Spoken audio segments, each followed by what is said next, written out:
Hola, hola, ¿qué tal? Muy buenas tardes. Y bueno, pues ya aquí estamos comenzando un programa en este año nuevo 2024, aquí en su programa de Ravenson. Recuerden que pues me pueden ver aquí en esta transmisión todos los días domingo a la 1 de la tarde. Yo soy Desiree Dioxin y bueno, también me pueden escuchar a través de la señal de radio online en UTA Radio en www.radiouta.com. Y bueno, pues les agradezco que estén aquí sintonizando este espacio aquí en Orbe Nervo. Quiero mandar un saludo cordial a Karin Curí y también pues a la estrella, a la Wicca de las cartas, ya que pues ellos son grandes amigos de aquí de Orbe Nervo y pues me han abierto este espacio también, he convivido con ellos, espero que este año pues sea muy agradable para todos.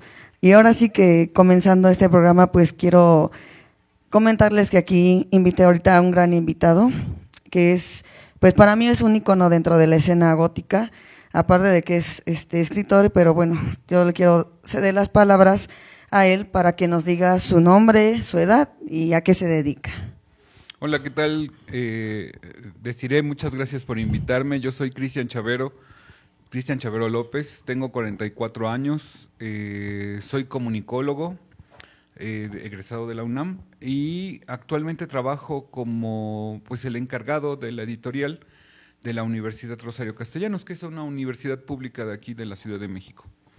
Pues tengo un poco más de 25 años haciendo periodismo sobre la escena oscura de la Ciudad de México principalmente, y tengo una editorial que se llama Sangre y Cenizas, una editorial independiente, donde publico principalmente pues, libros de ensayos temáticos y más o menos recientemente, desde hace unos 10 años para acá, comencé a publicar también narrativa. Por ejemplo, mi primera y única novela que he escrito es Apocalipsis Zombie y la publiqué en Sangre y Cenizas. Muchas gracias por esta introducción y bueno, la verdad, yo te invito a mi espacio porque quiero que nos platiques en específico de el libro de Gótico Tenochtitlan y quiénes son los góticos, porque bueno, quiero saber que nos platiques qué impacto ha tenido este libro como recibimiento, el nuevo de Gótico Tenochtitlan dentro pues de la cultura gótica. Gracias. ¿Quiénes son los góticos? Es un libro que publiqué por primera vez en 2009 y es el resultado de lo que yo quería hacer como mi tesis de titulación de la licenciatura en Ciencias de la Comunicación. Yo me había propuesto un tema sumamente ambicioso y ya estando haciendo la tesis me di cuenta que era demasiado para mí, que yo no tenía todavía las herramientas teóricas para poderlo hacer, que era el significado de lo gótico a lo largo de los siglos. Esto es mucho, muy extenso y me faltaba conocimiento, no solo un rollo teórico, sino también conocimiento de historia. Había muchos elementos que yo no tenía para poder hacer esa tesis. Pongo un ejemplo, el texto de Tucídides que yo uso después, que se llama Los Germanos y que habla sobre los primeros godos, es la primera vez que se habla de godos, y le llama gotones, gotones en español. Es un texto que solo existía en el Instituto de Investigaciones Históricas y yo tenía que mandar una carta de mi asesor pidiendo permiso para que yo leyera ese texto. Solo podía leerlo, no podía fotocopiarlo, y tenía que estar en un cuarto cerrado con una persona viéndome qué estaba haciendo yo con ese texto. Años después, cuando yo retomo esa obra, pues la bajo de internet y encuentro 4 o 5 versiones diferentes y comentadas y diferentes y etcétera. Y eso hace una gran diferencia. Entonces, lo que yo hice cuando yo terminé la carrera en diciembre de 2005 y este libro lo publico hasta 2009 y lo que hice fue pedirle a otras amistades que sabían más que yo, que saben más que yo de esos temas, que lo escribieran junto conmigo. Entonces, por eso el artículo sobre arquitectura gótica, pues la hice con un arquitecto, es un artículo que hicimos en conjunto, y los espacios al respecto de la novela gótica se lo pedí a otro amigo, Leonardo Martínez, que pues, su maestría, su tesis de maestría es sobre relato gótico. Y, y así, ¿no? Muchas personas que trabajaron junto conmigo me ayudaron a escribir ese libro de quiénes son los góticos. Yo en aquel momento decidí dividirlo en 2 libros, o sea, dentro del mismo libro que hubiera 2. Uno trata sobre todo lo que ha significado gótico a lo largo de la historia y otro trata sobre el gótico contemporáneo, que ahora llamo el gótico subterráneo. Hasta que llegó Apocalipsis Zombie, ¿quiénes son los góticos? Era el mayor éxito de Sangre y Cenizas. Se vendía bastante bien, no solo porque lo comprara gente de la escena, sino porque en ese momento, en 2009, todavía había mucha más curiosidad de parte de la población en general de saber qué pasaba con los góticos, quiénes eran. Por eso me parecía una buena idea llamarle quiénes son los góticos. Y hice 3 versiones diferentes. En realidad se corregían los errores y le aumentábamos un poco más. Incluí más artículos. Paul Notch me ayudó a hablar sobre los orígenes del rock gótico. Otro amigo me ayudó a escribir el artículo sobre la relación o no relación entre el gótico y el metal. Irwin Chávez me ayudó a hablar sobre el electro, etcétera. Y publiqué los editoriales de la revista Dark. Yo ya había sido director de la revista Dark. Y eso me ayudaba a poder describir la escena a como yo la veo, ¿no? Ahora, al respecto de Gótico Tenochtitlan, yo pude entrar hace unos años a la maestría en comunicación en la UNAM y pues mi tema era ese. Yo lo que buscaba era el significado de los góticos, de lo que dicen los góticos de la Ciudad de México. Y ya entrando ahí, ya me deshice de mi postura semiótica y tomé una postura hermenéutica. La hermenéutica es el área de la filosofía que se encarga de la interpretación de las cosas o de los hechos. Y pues esa investigación se convierte en el libro Gótico Tenochtitlan. Es muy parecido, le hice pocos cambios, bueno, pocos más o menos, me tardé unos meses en hacerlo, en adaptar de tesis al libro. Y es mucho más completo y solo lo escribí yo, ¿no? Ya no es con la ayuda de otras personas, sino todo lo tuve que investigar y resolver a como yo lo interpreto. Entonces eso es un trabajo más personal y está abierto a lo que es algún tipo de literatura, o ese es tu punto de vista.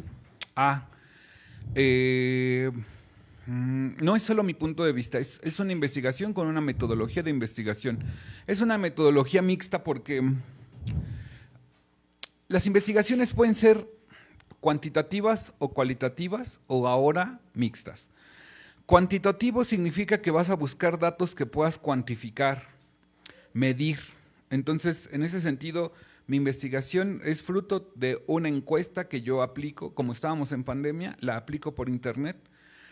Y con esa encuesta averiguo datos de orden social, económico, de salud, de educación, y obtuve datos que a mí me parecen súper interesantes, como que el nivel educativo de la escena es súper alto, es un nivel de país de primer mundo. O sea, 3 de cada 4 góticos de la Ciudad de México estudian la universidad, cuando en México el normal o general es que sea un mexicano de cada 4. Pisa la universidad, no quiere decir que la terminen. Entonces, es un fenómeno muy raro que seguramente será… sí creo que en general en el underground de la Ciudad de México el nivel educativo sea alto, pero no creo que ninguna otra identidad subterránea tenga tan alto nivel. Además de que somos pocos, ¿no? O sea, los góticos de la Ciudad de México y su zona conurbada debemos de ser como unos 30,000. Bueno, eso obedece a lo cuantitativo. Y lo cualitativo, yo apliqué técnicas propias de la antropología, que eso es muy común en las ciencias sociales. Utilizas elementos de la ciencia política, o de la economía, o de la comunicación, o de la antropología, o de la sociología, para poder hacer tu investigación, aunque tu carrera sea una. Y entonces hago etnografía de 4 casos. Yo originalmente había planteado 10, pero realmente no me dio tiempo. En mi caso personal, para mí es más laborioso y difícil hacer investigación cualitativa. Me requirió mucha más concentración, mucho más tiempo, mucho más trabajo y un poquito más de talacha que la cuantitativa.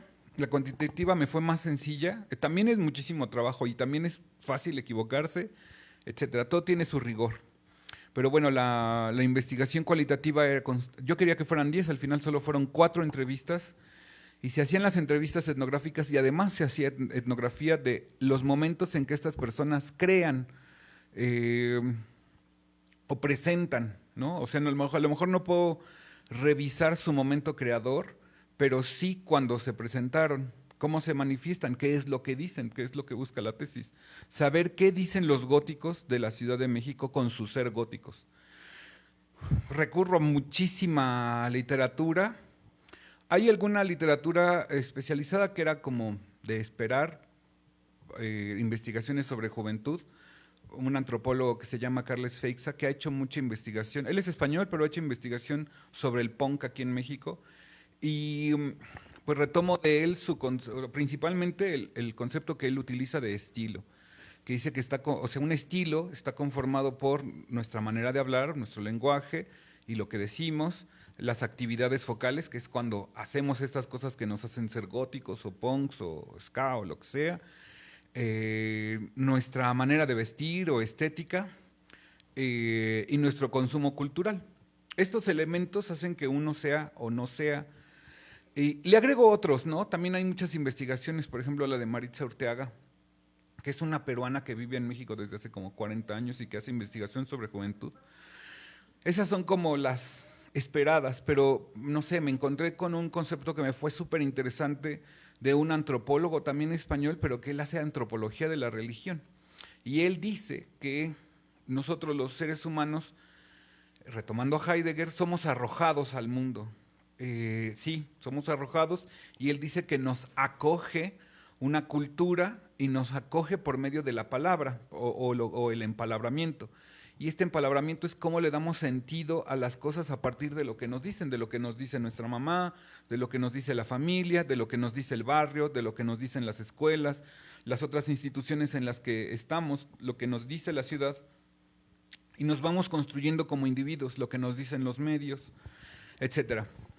Y este concepto lo junto, tanto el de estilo como el de empalabramiento, lo junté para poder hacer el cuestionario y poder preguntarle a la gente, bueno, ¿qué dice lo que tú haces?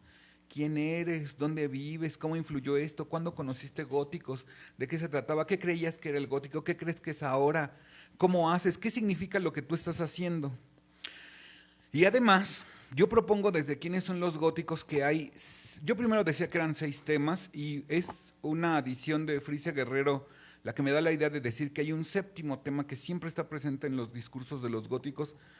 Estos temas son el horror, el terror, etcétera, y otro es el erotismo, y otro es la tristeza, y otro es lo simbólico, lo introspectivo, y otro es la fantasía, lo épico, lo maravilloso, y otro es la crítica social, y finalmente lo estético. Bueno, yo querría corroborar si esto está presente en el discurso de los góticos, y yo concluyo que sí. El último argumento que retomo de un antropólogo francés, en este caso que se llama Gilbert Durand, y él dice que hay estructuras del imaginario que están presentes en los mitos de todo el mundo. Da un choro larguísimo de por qué el mundo lo interpreta como lo interpreta con estas estructuras del imaginario. Y dice que los mitos o estas estructuras se dividen en primer orden en nocturnos y diurnos. No al revés, no diurnos y nocturnos, sino nocturnos y diurnos, porque dice que siempre al principio todo era noche. O sea, esa idea de en la noche de los tiempos, al principio todo era oscuridad, que está presente en muchas culturas, dice que va en ese orden. Por tanto, primero es noche y después es día. Bueno, los discursos que genera la cultura popular los podemos dividir de muchas maneras. Entre otra manera, en nocturnos y diurnos. Los góticos estamos principalmente en el discurso nocturno. Y y esto embona bien con lo que yo propongo en los 7 temas, y se nota en las entrevistas, se responde, a mi entender, afirmativamente, es decir, sí están presentes los 7 temas y sí es súper nocturno. Obviamente compartimos este lado del imaginario con muchísimos otros discursos, como el metal, como la mayor parte del discurso punk, pero en realidad la cultura hegemónica es diurna. Por eso el gótico no es tan popular, es realmente el discurso diurno, digo nocturno, siempre es mucho más pequeño, menos numeroso. Sí, claro, por supuesto. Y estos discursos, esta investigación, ¿tú ya la has presentado ya en otros países, en otros lados? No. ¿Has tenido alguna plática, por ejemplo, hace rato cuando comenzó el programa mencioné que para mí eras un ícono dentro de la escena de aquí de México? Sí, entonces, ¿tú consideras a alguien en el extranjero también así como un ícono que digas, esta persona, sea hombre o mujer, que también tenga como cualidades como tú, en el aspecto de que también se interesa por su escena gótica de su país, sea el que sea, y platicar y decir, bueno, en mi país es así, yo escribí un libro, ustedes cómo lo manejan, y viendo desde el punto externo? Sí, claro. Yo creo que el primero, y que siempre me causó mucho impacto, fue Mick Mercer. Mick Mercer es él hacía periodismo de rock en general, y cuando conoció el gótico en su natal Inglaterra, él se impactó mucho y empezó a hacer mucho trabajo al respecto de lo gótico. Él hace el primer libro dedicado a la escena que se llama Gothic, y él es el que propone las bandas del primer compilado de bandas oscuras que llamamos Gothic Rock. En Europa lo sacó Jungle Records y en América nosotros lo conocimos por medio de Cleopatra Records. Y después salió el Gothic Rock 2. Después de eso, pues hay un montonal de compilaciones sobre gótico en todo el mundo, incluyendo a México, pero son herederas de la idea que tenía Mick Mercer sobre lo que era gótico y lo que no era gótico. Hoy habrá algunos que lo tengan una postura diferente, pero marca un hito Mick Mercer. Sus investigaciones son más bien periodísticas que académicas. Otro que podría mencionar, bueno, hay un montón. Dentro del mundo de la academia, yo creo que uno de los mayores es Paul Hodgkinson, que tiene diversas investigaciones y diversos libros al respecto de la escena. Y hay otros varios investigadores más. En México, pues fíjate que hay varios, a lo mejor recientemente, José, junto con Macarena Muñoz, publicaron un libro que se llama Vamos a jugar a Londres. Y es una investigación, son puras entrevistas de cómo se gesta la escena, está súper interesante. En México en realidad hay mucha más investigación de la que se sabe popularmente. Puedo mencionar a otros, por ejemplo, Tania Arce es investigadora, su tesis de maestría en antropología es sobre la escena. Otra es María Monterroso, ella también, ella hace su investigación es más bien de orden histórico y musical, y hace una selección de bandas y de qué hacen y cómo lo hacen, más histórico. Muy interesante su trabajo. Todos los que menciono son personas súper admirables. Otro es Ulises Chiprés. María, su tesis de maestría es en comunicación. Ulises Chiprés también es antropólogo. Él es de Ciesas y su investigación es sobre la escena de la Ciudad de México como un espacio de, ¿cómo le llama él? Un espacio de estilos, ¿no? Para él entiende lo gótico como varios estilos. Y en realidad la única investigadora dentro de todo lo que yo averigüé que no es de la escena es una antropóloga de la ENA que se llama Magali. Todos los demás son antropólogos, son mexicanos y a lo mejor no son tan conocidos sus nombres, pero sí tienen mucho trabajo al respecto de la escena. ¿Y son góticos? Y son góticos, solo Magali no es gótica. Y ¿quiénes son? En Gótico Tenochtitlan los pongo a hablar, o sea, pongo sus discursos y luego otro, y luego el otro, y luego el otro. Y sí es muy interesante el contraste y la explicación que dan al respecto de lo gótico. ¿Y tú piensas que también personas que no se vistan de negro, que no sean góticos, o sea, también hay mucha cultura y también interesados en la escena? En Sí. la manera de conocer cómo es el aspecto, aunque no se vistan. Sí, hay gente que no se viste.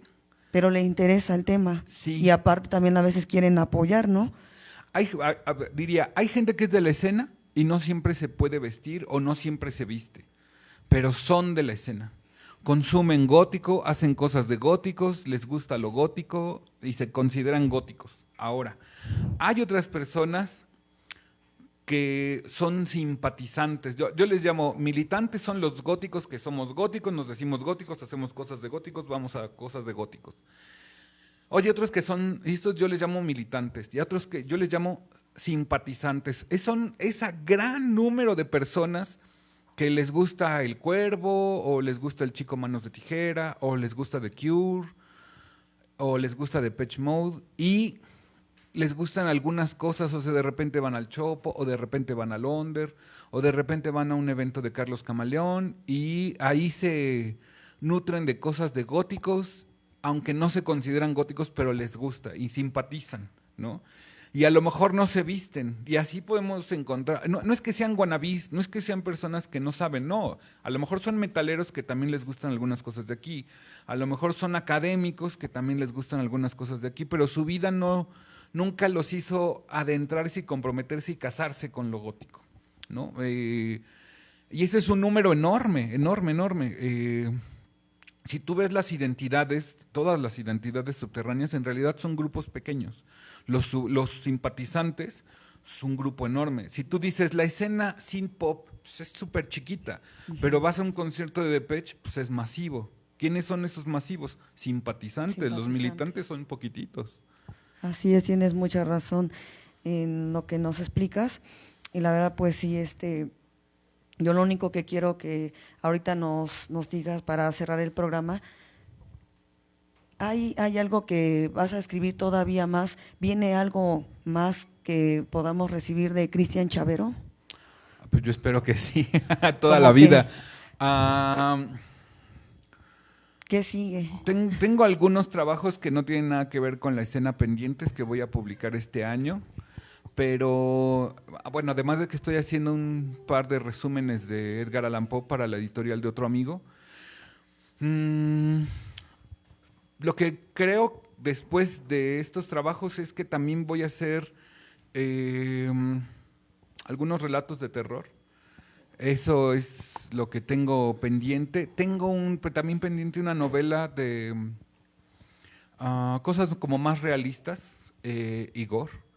Pero como Apocalipsis Zombie es mucho más fantástico, ¿no? Mucho más fársico, ¿no? Porque propone un mundo sobrenatural.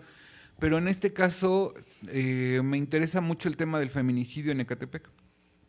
Y entonces está basado en un cuento que escribí hace muchos años que se llama Te voy a llevar al cielo. Si pueden leerlo en algún momento, les espero que los incomode.